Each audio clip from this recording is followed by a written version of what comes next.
I'm Gavin Thomas. I'm a neuroscience graduate student at the University of Calgary. This video does not provide medical advice, but it's a review of current research on dementia management. Always consult your doctor before starting any medications. And I'll link all the studies I reference in the video description. What is dementia? Dementia is an umbrella term used to describe a range of symptoms that affect cognitive functions such as memory, thinking, and communication. Rather than being a single disease, it's a syndrome caused by various underlying conditions.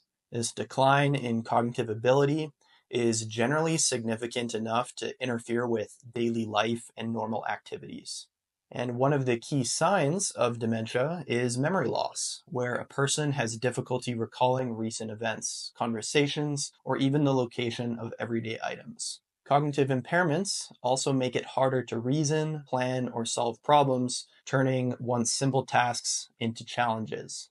Along with cognitive changes, individuals often experience behavioral shifts such as personality changes, increased confusion, agitation, or withdrawing from social situations. And as well, language difficulties are another common feature, which often make it harder to find the right words or follow conversations.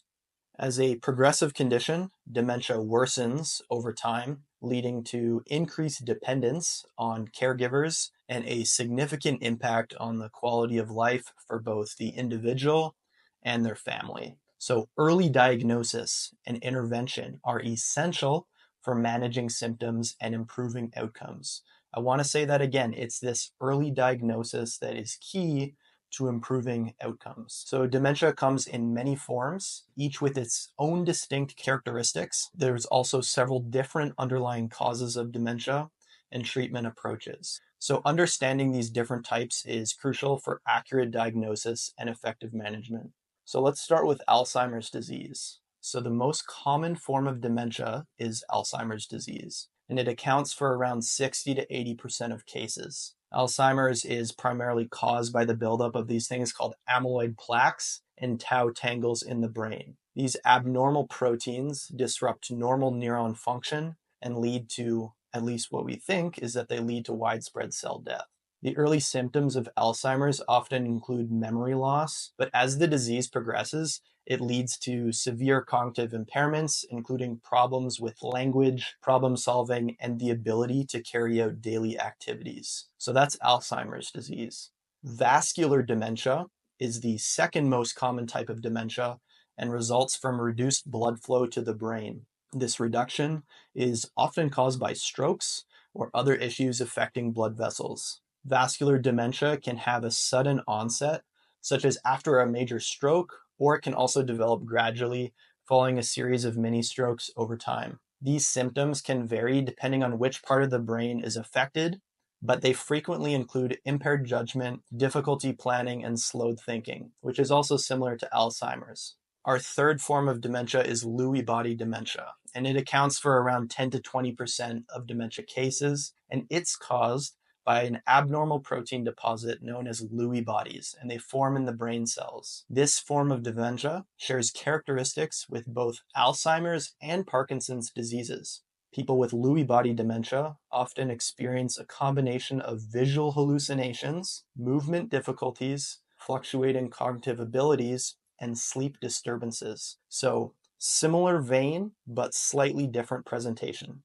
Another form of dementia is frontotemporal dementia, also known as FTD, which primarily affects the frontal and temporal lobes of the brain. This often leads to dramatic changes in personality, behavior, and language abilities. Frontotemporal dementia typically occurs at a younger age than Alzheimer's, often striking individuals between the ages of, say, 45 and 65 years old. The symptoms can include socially inappropriate behavior, a lack of empathy, and difficulties with speech and language comprehension. So because it affects that frontal and temporal lobes, there's slightly different presentations, although sometimes it may be similar. In some cases, individuals may have more than one type of dementia at the same time. So a condition known as mixed dementia, and that's what having more than one type. Most commonly, mixed dementia includes features of both Alzheimer's disease and vascular dementia. The overlapping symptoms can make diagnosis more complicated as the causes and effects of the conditions are intertwined, requiring careful management.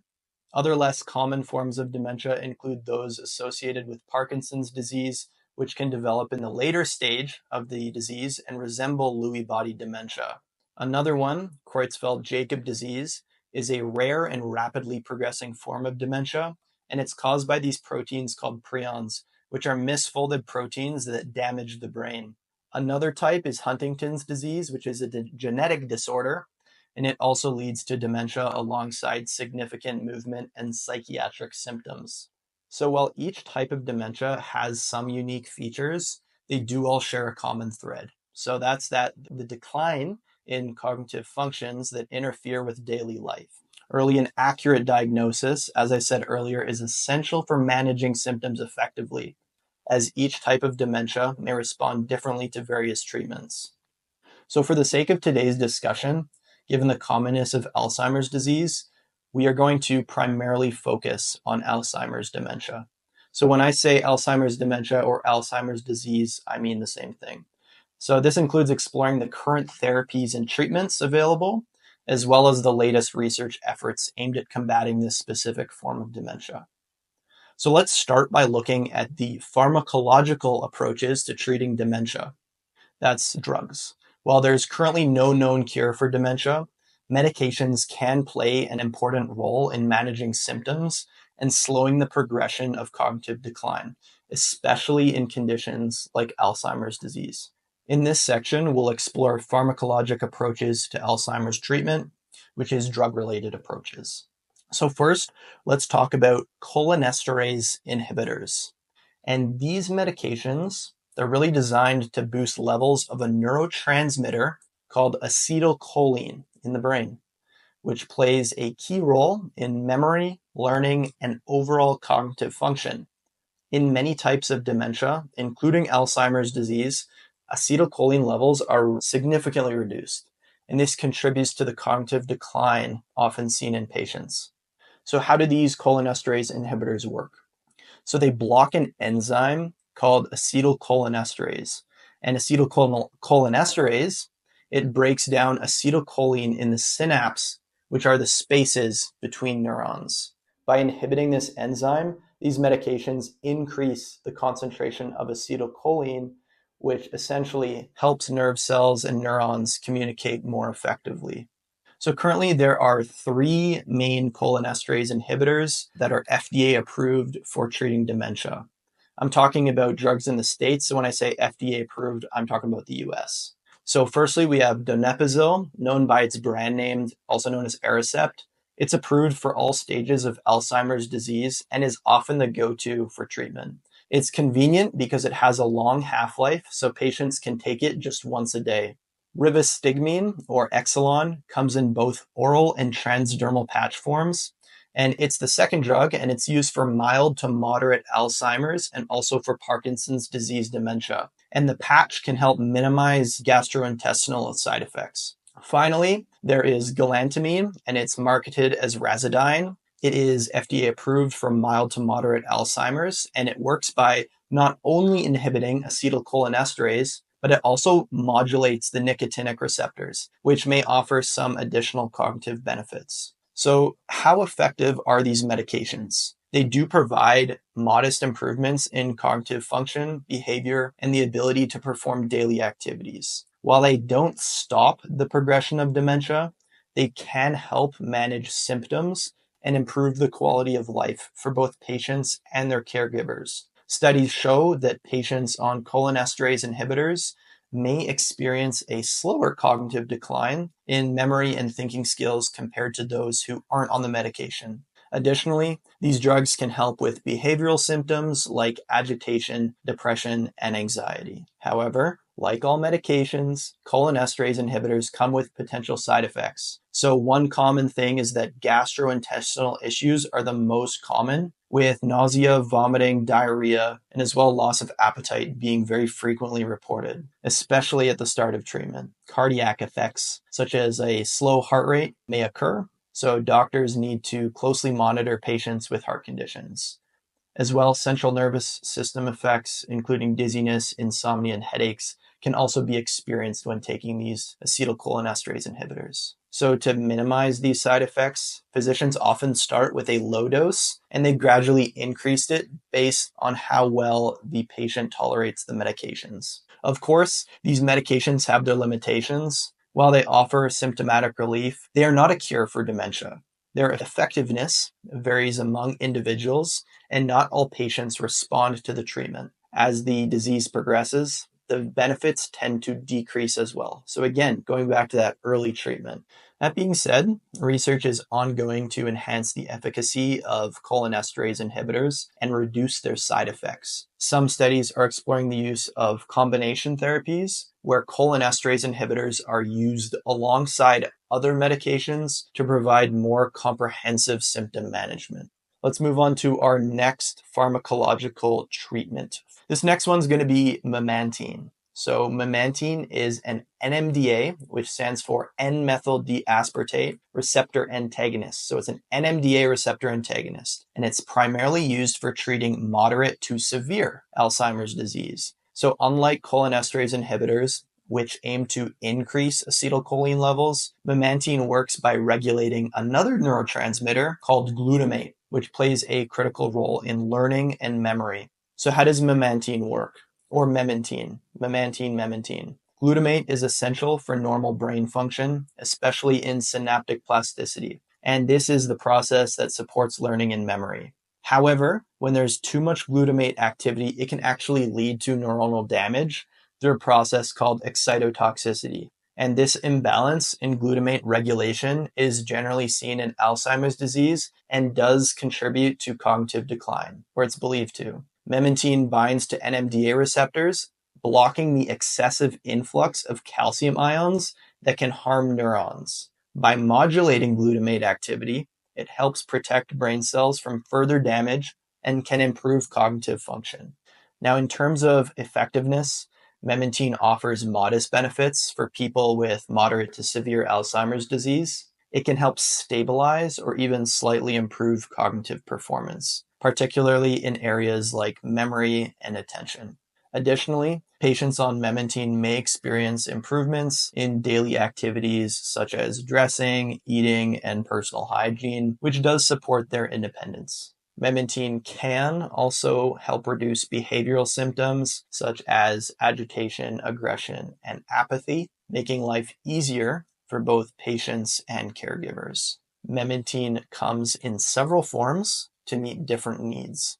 The most common form is oral tablets, which are taken once or twice daily. There are also extended release tablets, which only need to be taken once a day, making them much more convenient. For those who struggle to swallow pills, memantine is also available as an oral solution. So as with any medication, again, we're going to go over some more side effects for memantine. So dizziness is a common issue with memantine, and it can increase the risk of falls, especially in older adults. Other side effects include headaches, constipation, and in some cases, memantine may actually increase confusion or agitation when starting medication or adjusting the dose. So to minimize these effects, physicians generally start patients on a low dose, same with acetylcholinesterase inhibitors, and then they gradually increase it as needed. Again, as I said before, memantine is not a cure for dementia. As I said before with the acetylcholinesterase inhibitors, and so it doesn't stop the disease progression.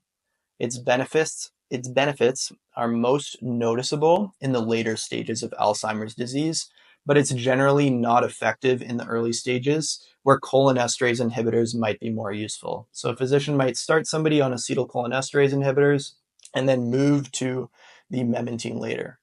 So current research is looking into the potential of using memantine in combination with other treatments.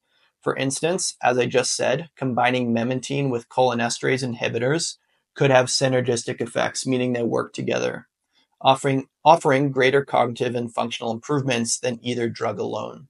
Researchers are also investigating whether memantine could be effective for other types of dementia, like vascular dementia and Lewy body dementia, potentially broadening its therapeutic use. So they have a combination where they use both of them at the same time, rather than a single therapy where the one starts earlier. So now let's talk about the use of antidepressants to manage behavioral symptoms in dementia. particularly when it comes to dealing with agitation and aggression, which are quite common in Alzheimer's disease. So why are antidepressants even used in dementia treatment? So firstly, people with dementia, they often experience behavioral and psychological symptoms like agitation, depression, anxiety, and sometimes even aggression. These symptoms can be very distressing, not only for the patients, but also for the caregivers. So antidepressants, while originally used for treating mood disorders like depression, are sometimes prescribed off-label to help manage these behavioral issues. So what type of antidepressants are we talking about? Because there's many different forms. Some of the most commonly used antidepressants in dementia care include SSRIs like sertraline or fluoxetine. These are typically used for mood disorders, but their effectiveness in reducing agitation in dementia patients has been pretty limited.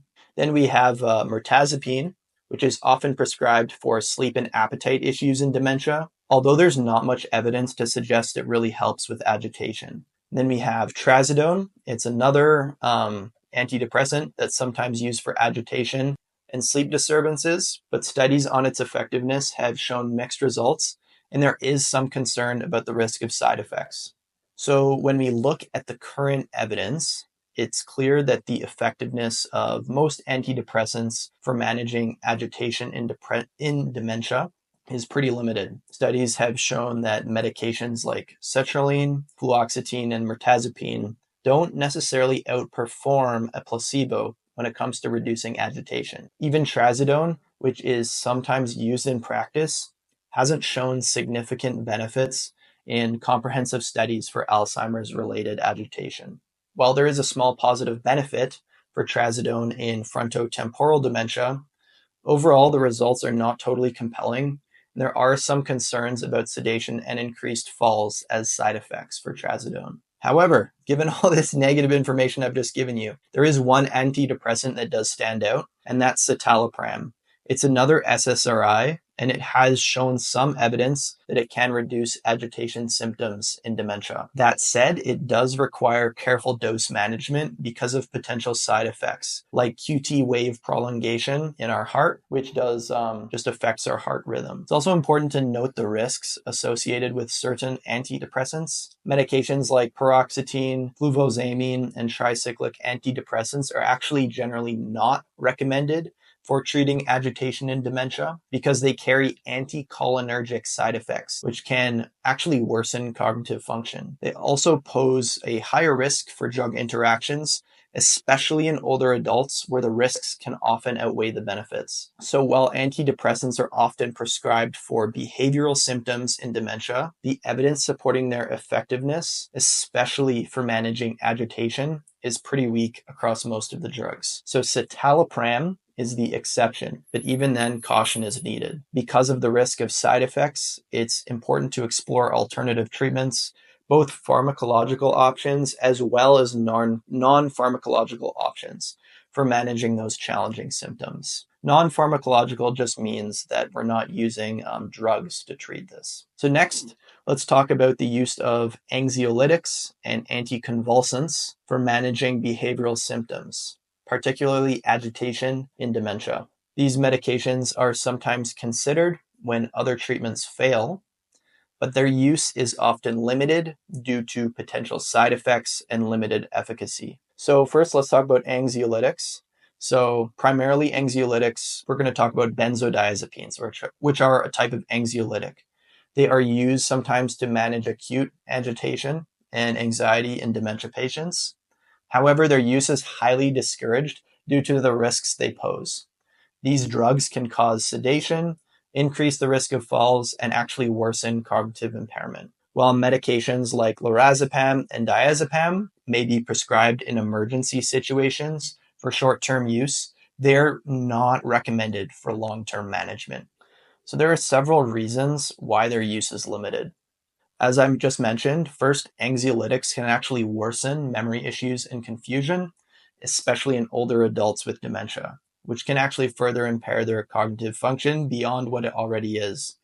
Additionally, the long-term use of these medications can lead to physical dependence and withdrawal symptoms that can actually worsen agitation and anxiety. Lastly, the sedation caused by the anxiolytics increases the risk of falls and fractures. Because of these risks, non-pharmacological approaches are generally preferred for managing anxiety and agitation in dementia patients. And anxiolytics should only be used really as a last resort for short-term relief. So again, I just want to remind you, this is just what the current research is saying. Things may be open to change. Okay, now let's talk about anticonvulsants. So these are typically used to treat seizures and have also been explored for treating severe agitation in dementia when other medications such as antipsychotics or antidepressants have not worked. The most commonly studied anticonvulsant for this purpose is carbamazepine. Carbamazepine has been studied in a few small randomized control trials for its potential to reduce the behavioral and psychological symptoms of dementia, especially agitation. So you'll notice agitation is actually a big hotspot here. One of the largest studies, which involved 51 individuals with dementia, found that doses of around 300 milligrams daily significantly reduced agitation symptoms. The study used the brief psychiatric rating scale and showed a marked improvement in agitation. However, carbamazepine is typically reserved for severe cases of agitation that have not responded to other treatments, such as antipsychotics or antidepressants, due to their potential for serious side effects and interactions with other medications. The use of carbamazepine does come with high risks. It has a higher rate of adverse effects compared to placebo, including dizziness, drowsiness, and ataxia. In one study, 74% of participants on carbamazepine experienced adverse effects, compared to just 21% of those on placebo. Additionally, carbamazepine can induce liver enzymes, potentially reducing the efficacy of other medications through drug interactions. So given these concerns, carbamazepine is generally considered a last-line treatment when agitation in dementia is severe and unresponsive to other options. Let's talk about some other anticonvulsants. So we're going to talk about valproic acid and sodium divalproex. These have also been studied for treating agitation in dementia, but are generally not recommended. Research has shown that these medications offer little to no improvement in agitation symptoms, and they do come with a range of side effects, including sedation, liver toxicity, and a risk of worsening the cognitive symptoms. So because of these risks and the lack of significant benefits, valproic acid and sodium divalproex are generally discouraged for use in dementia patients. While anxiolytics and anticonvulsants have been explored for managing behavioral symptoms like agitation in dementia, their use is generally discouraged unless other treatments have failed. Anxiolytics should only really be used for short-term emergency situations due to their cognitive risks, and carbamazepine may be considered in severe cases of refractory agitation. Valproic acid and sodium divalproex, on the other hand, are not recommended at all due to their lack of efficacy and potential harm.